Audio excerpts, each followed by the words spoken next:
নতুন pay scale চূড়ান্ত এবং যে কোনো সময় ঘোষণা হচ্ছে নতুন পে স্কেল, এটা নিশ্চিত করেছে প্রধানমন্ত্রীর মুখ্য সচিব। আজকে 16 আগস্ট, আজকে রবিবার। আজকে জানেন যে প্রধানমন্ত্রী পে স্কেল নিয়ে একটি ঘোষণা দিয়েছেন এবং বিভিন্ন পত্রপত্রিকা এটাও নিউজ করেছে যে প্রধানমন্ত্রী আরও পর্যালোচনার নির্দেশ দিয়েছেন। সেই বিষয়টাও আমরা একটু দেখব, এখানে এই খবরটিও আমরা দেখব। তো নতুন পে স্কেলটা চূড়ান্ত হয়ে গিয়েছে এবং এটা যে কোনো সময় ঘোষণা হবে এবং প্রধানমন্ত্রীর মুখ্য সচিব এই কথা তিনি নিশ্চিত করেছেন। সরকারি চাকরিজীবীদের বহুল প্রতীক্ষিত নবম পে স্কেল চূড়ান্ত পর্যায়ে রয়েছে এবং এটা যে কোনো সময় ঘোষণা হতে পারে বলে জানিয়েছেন প্রধানমন্ত্রীর মুখ্য সচিব। অর্থাৎ সবকিছু এটা রেডি হয়ে রয়েছে, ঠিক আছে। এটা যখন তখন সরকার এটা প্রজ্ঞাপন বলেন, গেজেট বলেন, নোটিফিকেশন বলেন, এটা জারি করে দিতে পারে। এবং প্রধানমন্ত্রীর মুখ্য সচিব ABM আব্দুস সাত্তার রবিবার 16 আগস্ট সচিবালয় সাংবাদিকদের এক প্রশ্নের জবাবে তিনি এই কথা জানান। এরই মধ্যে পে স্কেলের খসড়াটি মন্ত্রিসভায় উপস্থাপনের জন্য নীতিগত চূড়ান্ত করে রেখেছে সচিব কমিটি। অর্থাৎ সবকিছু কিন্তু রেডি রয়েছে। আমরা বারবার বলার চেষ্টা করতেছি যে এই সপ্তাহের ভেতরেই মন্ত্রিসভার বৈঠকে কিন্তু পে স্কেলের বিষয়টি উঠবে এবং এটা নীতিগত সিদ্ধান্ত হয়ে রয়েছে। এই সপ্তাহের ভেতরেই মন্ত্রিসভার বৈঠক প্রত্যেক সপ্তাহে আসলে হচ্ছে। তো সেই সভাতেই মূলত পে স্কেলের বিষয়গুলো নিয়ে আলাপ আলোচনা হবে।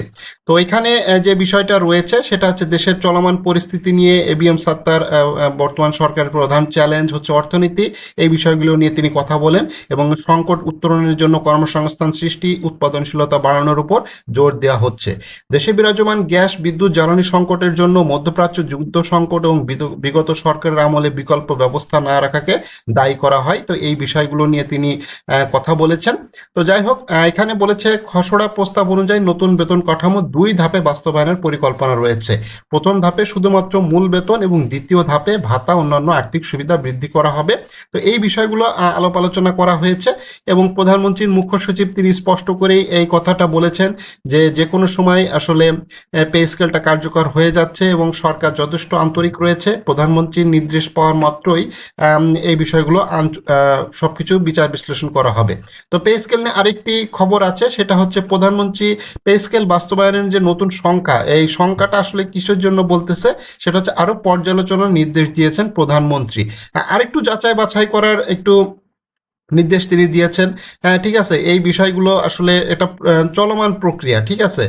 পে স্কেলের বিষয় একটা চলমান প্রক্রিয়া, এটা আলাপ আলোচনা সবসময় হতেই থাকবে। তো এই বিষয়টা নিয়ে আসলে তেমন কোনো বড় ইস্যু না। তবে প্রধানমন্ত্রীর যে মুখ্য সচিব আজকে তিনি যে কথাটা বলেছেন সেটা হচ্ছে যে কোনো সময় পে স্কেলটা ঘোষণা হয়ে যাবে এবং প্রধানমন্ত্রী জাস্ট একটু যাচাই বাছাই করতে বলতেছেন, ঠিক আছে, একটু রিভিউ করতে বলতেছেন, বারবার বলতেছেন যে ঠিক আছে, বারবার এটা যাতে প্রশ্নের সম্মুখীন না হতে হয়। হ্যাঁ, এমনভাবে তিনি আসলে বলতেছেন যে এই জিনিসগুলো যাতে ঘোষণা হওয়ার পরে যাতে বিভিন্ন মহল থেকে যাতে প্রশ্ন তুলতে না পারে যে তাড়াহুড়ো করে দেওয়া হলো কিনা। সো জাস্ট এই বিষয়গুলোর জন্যই মূলত নতুন পে স্কেলটা চূড়ান্ত হয়ে গিয়েছে এবং এটা যে কোনো সময় ঘোষণা হচ্ছে। প্রধানমন্ত্রীর মুখ্য সচিব এটা নিশ্চিত করেছেন এবং প্রধানমন্ত্রীর এটা একান্ত তিনি সচিব, মুখ্য সচিব, তার কথার একটা দাম রয়েছে। তিনি যে কথাগুলো বলেন সেটা অবশ্যই একটা নির্ভরযোগ্য সূত্র থেকেই কথা বলতেছেন এবং এটা বাস্তবায়নযোগ্য হবে বিধায় তিনি এই কথাটা বলেছেন। এবং প্রধানমন্ত্রী অনেক কথাই বলেছেন, একটু যাচাই বাছাই করতে বলেছেন। তবে মিডিয়া আসলে যেভাবে খবরটা প্রচার করতেছে যে পে স্কেল হচ্ছে না বা পে স্কেল নিয়ে বিভিন্ন আলাপ আলোচনা হচ্ছে, তো এটা আসলে সম্পূর্ণ গুজব খবর। তো যাই হোক, আগামী এই সপ্তাহের ভেতরেই মন্ত্রিসভার বিষয়ে পে স্কেলটা উঠবে এবং সেখান থেকে মূলত একটা সুন্দর এবং চূড়ান্ত যে খবর সেই খবরটা মূলত আসবে।